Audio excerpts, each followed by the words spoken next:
హైదరాబాద్లోని Indian school business ఇన్స్టిట్యూట్కు CM Chandrababu Naidu వెళ్లనున్నారు. నేడు మధ్యాహ్నం గచ్చిబౌలిలోని ఎస్ఐబి ప్రాంగణంలో మధ్యాహ్నం 3 గంటలకు జరగనున్న సౌత్ ఏషియా లెర్నింగ్ సమ్మిట్లో పాల్గొనున్నారు. ట్రాన్స్ఫార్మింగ్ ఏఐ 2026 పై సీఎం చంద్రబాబు ప్రసంగించనున్నారు. రాత్రి హైదరాబాద్ నుంచి తిరిగి అమరావతికి తిరుగు ప్రయాణం కానున్నారు చంద్రబాబు.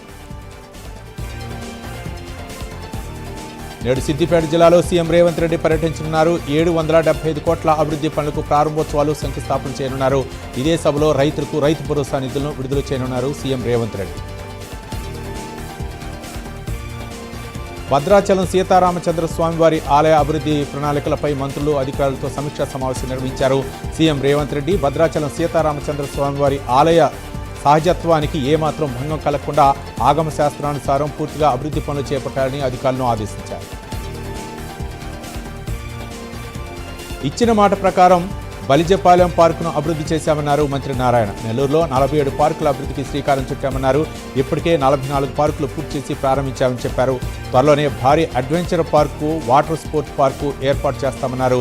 నెల్లూరులో 40 లక్షల రూపాయలతో రూపుదిద్దుకున్న బలిజపాలెం పార్కును మంత్రి ప్రారంభించారు. అనంతరం చిన్నారితో ముచ్చటించారు మంత్రి. శ్రీకాకుళం జిల్లాలో కేంద్ర మంత్రి రామ్మోహన్ నాయుడు పర్యటించారు. శ్రీకాకుళంలోని ఉమెన్స్ కాలేజీలో పలు అభివృద్ధి కార్యక్రమాలను ప్రారంభించారు. పరిశుభ్రతకు పెద్దపీట వేస్తున్నామన్నారు. మాజీ ఎమ్మెల్యే ఉన్నం హనుమంతరాయ చౌదరి మృతి పట్ల రాజకీయ వర్గాలు తీవ్ర విచారం వ్యక్తం చేశాయి. పార్టీలకు అతీతంగా అనంతపురం జిల్లా కళ్యాణదుర్గంలోని ఎర్రపల్లిలో ఆయన పార్థివదేహానికి మాజీ మంత్రులు, ఎంపీలు, ఎమ్మెల్యేలు నివాళులర్పించారు. అనంతరం హనుమంతరాయ చౌదరి కుటుంబ సభ్యులను పరామర్శించారు. అంబేద్కర్ కోనసీమ జిల్లా తూర్పుపాలెంలో అడబాల స్పోర్ట్స్ ఫౌండేషన్ ఆధ్వర్యంలో నిర్వహించిన మహిళా వాలీబాల్ పోటీలు ముగిశాయి. 4 రోజుల పాటు నిర్వహించిన ఈ పోటీలో మొత్తం 8 జట్లు పాల్గొని తమ ప్రతిభను చాటుకున్నాయి.